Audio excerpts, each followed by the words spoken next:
Good morning friend. आज की सुबह फिर एक बार मॉर्निंग मन्ना में मैं pastor Francis evangelical church of God Ghaziabad की तरफ से ग्लोबल मुक्ति फाउंडेशन के साथ मिलकर आज फिर एक बार आपके बीच में इस मॉर्निंग मन्ना में हाजिर हैं और स्वागत करते हैं आज की सुबह। आज के दिन परमेश्वर ने हमें जगाया है और जैसे मैं अक्सर कहता हूँ, यदि आप जगे हुए हैं इसका मतलब परमेश्वर की योजना अभी भी आपके जीवन के लिए बाकी है।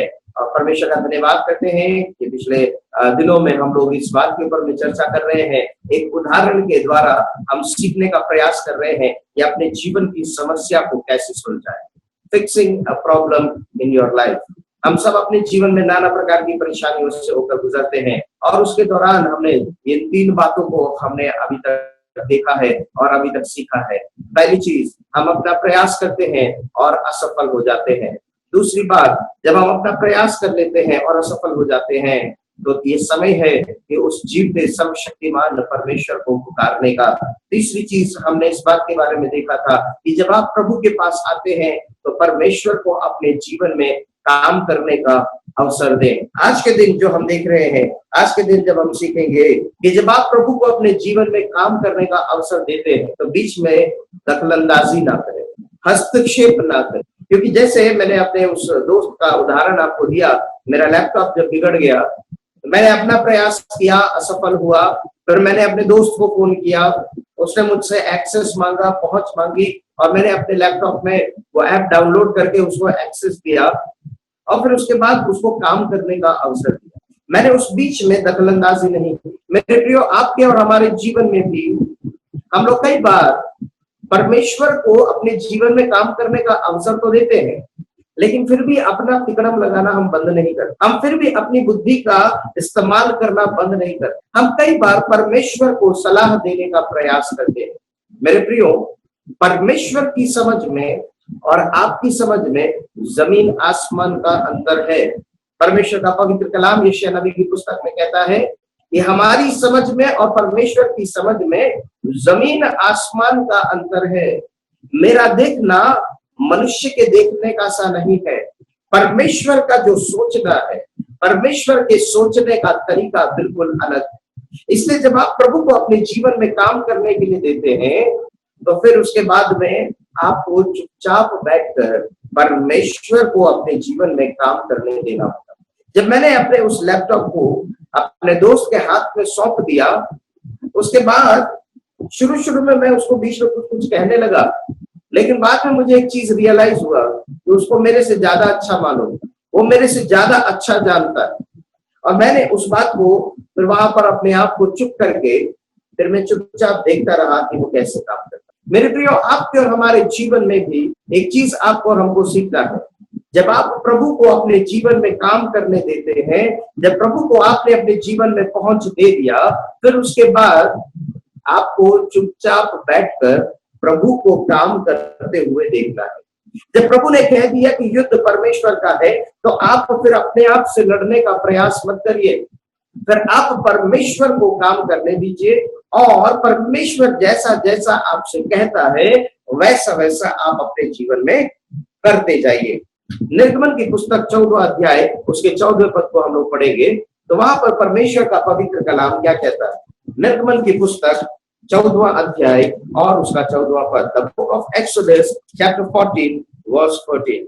When you are giving access to God in your life, then the next thing that we have to learn is to sit calmly and see how God works. We as human beings, we always try to interfere. We always try to intervene in between, and we always try to suggest and counsel God. According to the book of Job, whoever has counseled God? अय्यूब की पुस्तक के अनुसार कौन परमेश्वर को सलाह दे पाया है? कौन परमेश्वर का मंत्री रहा है? जब परमेश्वर ने आकाश और पृथ्वी को बनाया, कितने सुंदर और अद्भुत तरीके से बनाया, उस वक्त आप और हम सलाह देने के लिए नहीं थे। यदि आप और हम सलाह देने के लिए होते तो मियाँ मिट्ठू के समान होते। वो जो मिट्ठू मियाँ जो है वो अपने मुंह से अपनी तारीफ करते और कहते हैं यदि मैं खुदा होता। ये बहुत पहले स्कूल में हिंदी की कक्षा में ये किताब में आया करता था, मिट्ठू मियाँ की कहानी। वो अपने मुंह मियाँ मिट्ठू बन जाता है और कहता है यदि मैं परमेश्वर होता तो आसमान में तरबूज लगाता और अचानक से एक आम ऊपर से नीचे गिरता है जिस पेड़ के नीचे वो बैठा था। और उसको रियलाइज होता है यदि आम की जगह तरबूज होता तो मेरा क्या हाल होता। कई बार आप और हम भी अपने मुंह मियां मिट्ठू बनने की कोशिश करते हैं और हम परमेश्वर को सलाह देने का प्रयास करते हैं, ना करें। यदि वो आपकी सलाह से हो सकता था तो आपको खुदा की जरूरत नहीं पड़ती। यदि आपकी बुद्धि से हो सकता था तो परमेश्वर की आपको जरूरत नहीं पड़ती, आप अपने आप से ही कर पाते।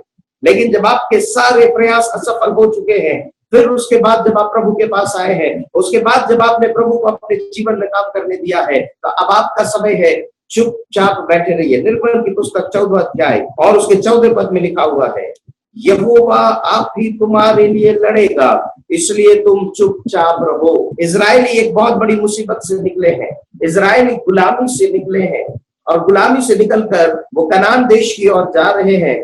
लाल समुद्र अभी सामने है, पीछे फिरौन की सेना है। एक ऐसे विकट परिस्थिति में ये फंसे हुए हैं और ऐसे समय में ये परमेश्वर को पुकार रहे हैं, मूसा के सामने पुकार रहे हैं, वो कुड़कुड़ा रहे हैं। मूसा परमेश्वर के साथ पास जाता है और प्रभु से प्रार्थना करता है, प्रभु के सामने अपनी बात को रखता है और प्रभु उससे कहता है कि इस युद्ध में तुम्हें लड़ना नहीं पड़ेगा। मूसा ने लोगों से कहा, डरो मत, खड़े खड़े वह उद्धार का काम देखो जो यहोवा आज तुम्हारे लिए करेगा। परमेश्वर ने जब मूसा से कहा और मूसा से कहा, तू क्यों मेरी दुहाई देता है? तब यहोवा ने मूसा से कहा, तू क्यों मेरी दुहाई दे रहा है? इस्राएलियों को आज्ञा दे कि यहाँ से कूच करे और तू अपनी लाठी उठाकर अपना हाथ समुद्र के ऊपर बढ़ा और वह दो भाग हो जाएगा। अब देखिए, परमेश्वर इन इजरायलियों से कहता है, मूसा इन इजरायलियों से कहता है, तुम चुपचाप खड़े रहो और उद्धार का वो काम देखो जो परमेश्वर आज तुम्हारे लिए करेगा।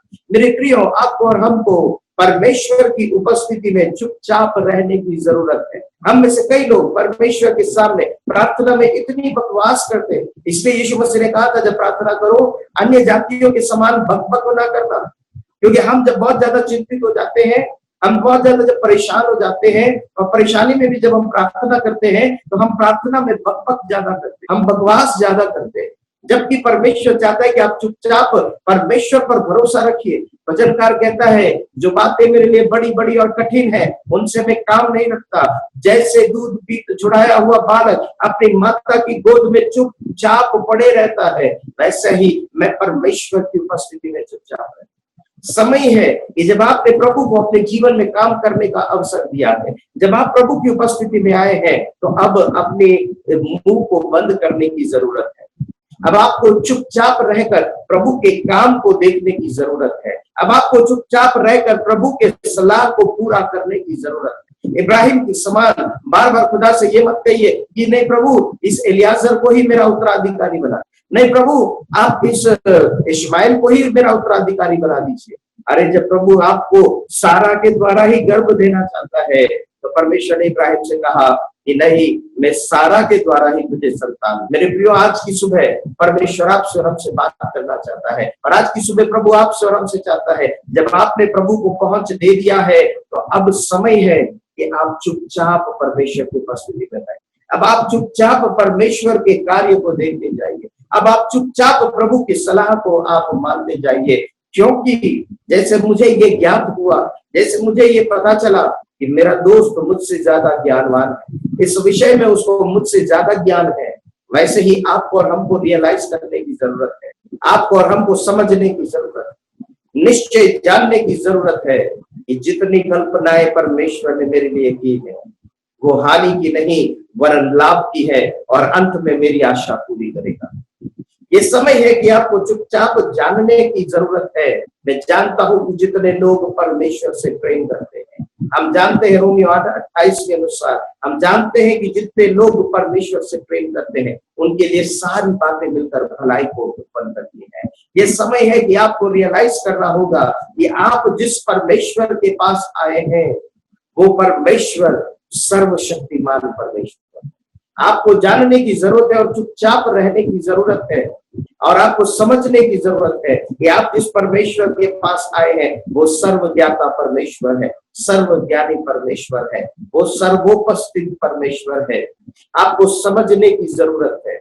आज परमेश्वर इस वचन के द्वारा आपसे हमसे बातचीत करना चाहता है और चाहता है यदि खुदा के पास आप आए हो, यदि आप सर्वशक्तिमान परमेश्वर के पास आए हो, तो चुपचाप रहिए और परमेश्वर की सलाह को मानते जाइए और उसके काम को देखते जाइए कि वो कैसे कैसे कैसे काम कर रहा है। प्रार्थना में बकवास करना बंद कर दीजिए। प्रार्थना में प्रभु से उल्टी सीधी बातें कहना बंद कर दीजिए। ये समय है कि चुपचाप रहकर प्रभु पर भरोसा करना है, चुपचाप रहकर प्रभु के काम को देखते जाना है, क्योंकि यहोवा आप ही तुम्हारे लिए लड़ेगा, इसलिए तुम चुपचाप रहो। हालेलुया। आज की सुबह प्रभु आपसे हमसे चाहता है कि हम चुपचाप रहकर परमेश्वर के काम को देखें। क्या इसका मतलब है कि प्रार्थना ना करें? नहीं, बिल्कुल प्रार्थना करिए, लेकिन प्रार्थना में बकवास मत करिए। प्रार्थना में परमेश्वर को खली खोटी मत सुनाइए।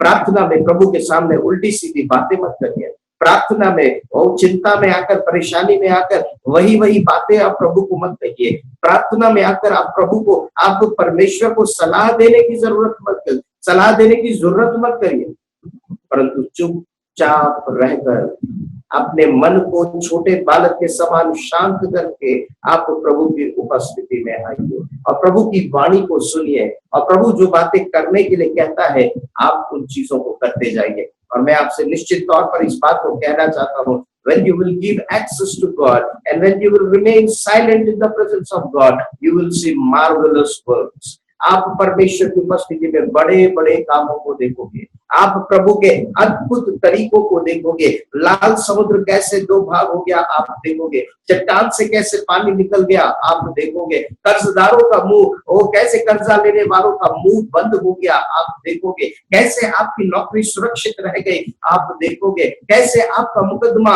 आसानी से खत्म हो गया आप देखोगे, कैसे आपके मुद्दे लज्जित हो गए आप देखोगे।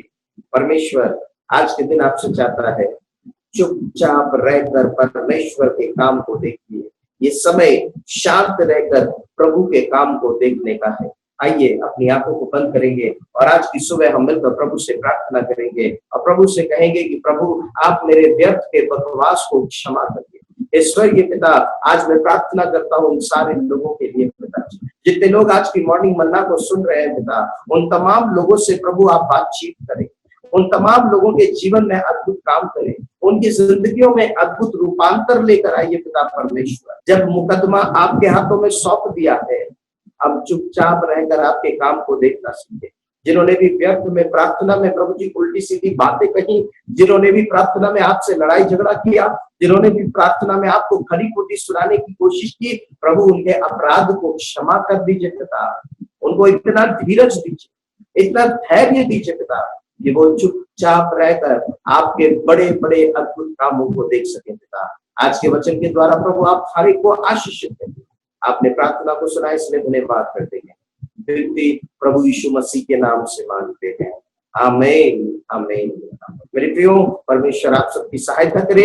अपने गवाहियों को हमारे साथ जरूर से आप शेयर करें। आप कमेंट सेक्शन में आप अपने अनुभवों को लिखें कि किस प्रकार से प्रभु आपके जीवन में काम कर रहा है, प्रभु कैसे आपसे बातचीत कर रहा है। आप जरूर से इस ग्लोबल मुक्ति फाउंडेशन चैनल को आप लाइक करें, शेयर करें, सब्सक्राइब करें, अपने दोस्तों के साथ भी शेयर करें, ताकि कई लोग इस वचन के द्वारा आशीषित होने वाले हो सके। प्रभु आप सबको बहुत के साथ आशीषित करे। सबको जय मसीह।